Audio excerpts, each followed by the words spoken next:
Salutations, I'm back. Je suis de retour, pour ceux qui ne parlent pas un mot d'anglish, et ça fait plaisir. Avant de parler de ça, l'iPhone 14 Pro, et de ça, les AirPods Pro, deuxième génération, et plein d'autres choses. D'ailleurs, j'ai des petits trucs sur lesquels je travaille. J'espère notamment recevoir un produit tech assez sympathique prochainement, mais je n'en dis pas plus, je ne veux pas non plus m'enflammer comme pas possible, on ne sait jamais avec les marques, enfin certaines marques. Voilà, je préfère rester sur la réserve, je croise les doigts à mort. Bref, commençons au calme par cette nouvelle Apple Watch Ultra. On achète ou on n'achète pas? Déjà, c'est quoi cet Apple Watch tank?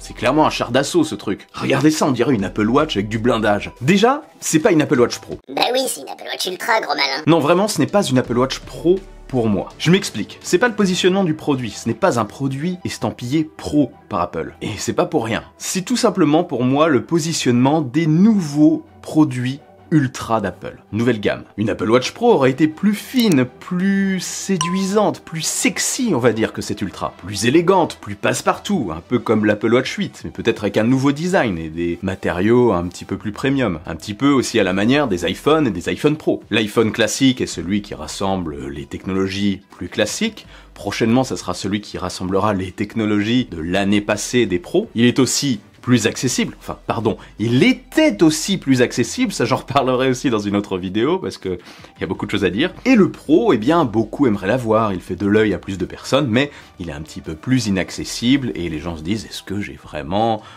l'envie d'avoir ce produit? Enfin, j'ai l'envie, mais est-ce que j'ai vraiment les moyens, surtout, d'avoir ce produit? Beaucoup aimeraient l'avoir, mais c'est plus cher, il en propose plus. Pareil pour les MacBook Pro sont un petit peu plus sexy, les iPads, pareil, les iPad Pro, et aussi pour les AirPods, il y a les AirPods Pro, mais bon là, pour le coup, on est sur quelque chose de différent, puisque ce sont des intras, et ça ne plaît pas à tout le monde. On les met un peu de côté. Là où je veux en venir, c'est que la gamme Ultra, qui sera peut-être déployée sur beaucoup de produits par Apple, ne s'adresse pas à tout le monde.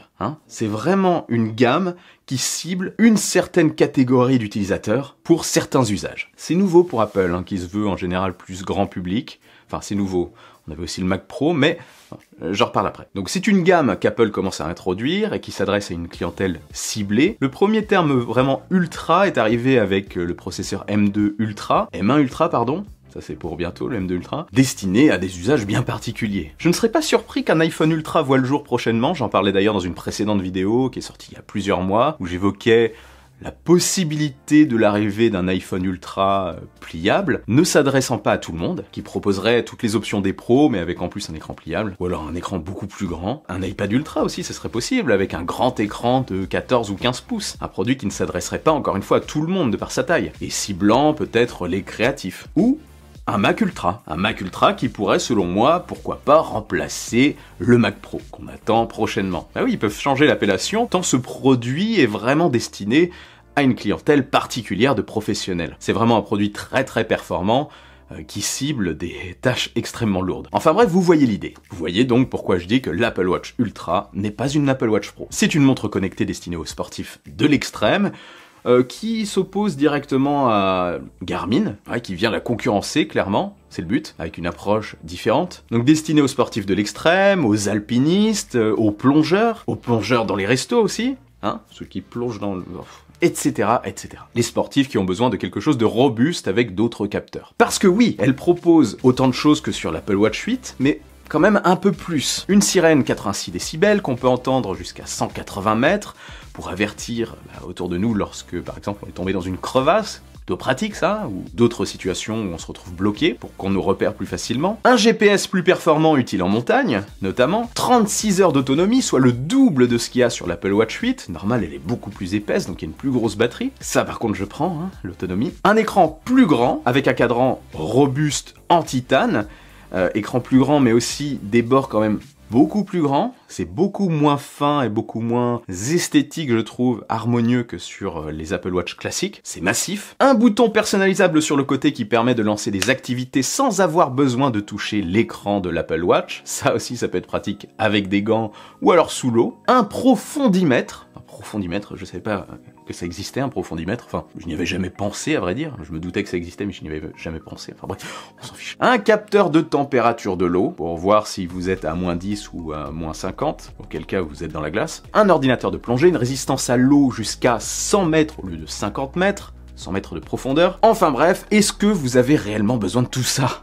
Moi non. Et oui, tout le monde n'a pas forcément besoin de ça en effet. Après, peut-être que simplement l'autonomie, le grand écran et le bouton personnalisable sur le côté peuvent faire la différence et vous intéresser, et peut-être que le design robuste, mastoc, vous intéresse aussi, auquel cas, allez-y, faites-vous plaisir, hein, clairement. Après, comme je le disais, ce n'est pas une montre, entre guillemets, habillée. Elle est clairement moins chic que l'Apple Watch 8, elle est moins fine, moins passe-partout, mais après, c'est peut-être ce que vous recherchez, une grosse montre bien visible, hein, certains aiment ça, et Apple a peut-être voulu répondre à cette clientèle. Par exemple, avec un petit bracelet en cuir fin, je suis pas sûr que ce soit très élégant, surtout avec un costume, enfin.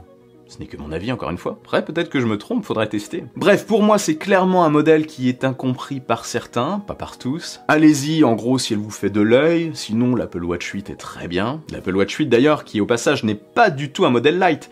C'est justement ça, ce n'est pas parce que le modèle Ultra est arrivé que l'Apple Watch 8 a été un petit peu déclassé. Non, c'est l'Apple Watch SE qui est un modèle light, et qui est d'ailleurs aussi très bien. L'Apple Watch 8 conviendra parfaitement à vos usages, hein. Elle fait la même chose que l'Apple Watch Ultra, moins la panoplie de capteurs, l'autonomie, et le petit bouton sur le côté. Des capteurs, je le rappelle, pour des activités extrêmes. En plus, il n'y a qu'une taille pour le modèle Ultra, c'est énorme. Ça ne conviendra pas non plus à tous les poignets. Pensez-y. C'est vraiment un produit à part qui répond peut-être à vos besoins, bien sûr, mais clairement pas aux miens. Après, c'est aussi possible qu'Apple finisse par sortir une Apple Watch Pro, histoire de faire une gamme complète, un petit peu comme ce qu'on voit sur l'iPhone, Apple Watch SE, Apple Watch classique, Apple Watch Pro et Apple Watch Ultra pour des usages spécifiques comme je vous l'expliquais au début de la vidéo. Mais ça on n'y est pas du tout, on verra. Bref, dites-moi en commentaire quel Apple Watch vous avez au poignet, quel Apple Watch vous comptez prendre si vous comptez changer, ce que vous pensez de cette Apple Watch Ultra, est-ce que elle vous intéresse ou pas du tout. Et avant de partir comme d'hab, si ça vous a plu,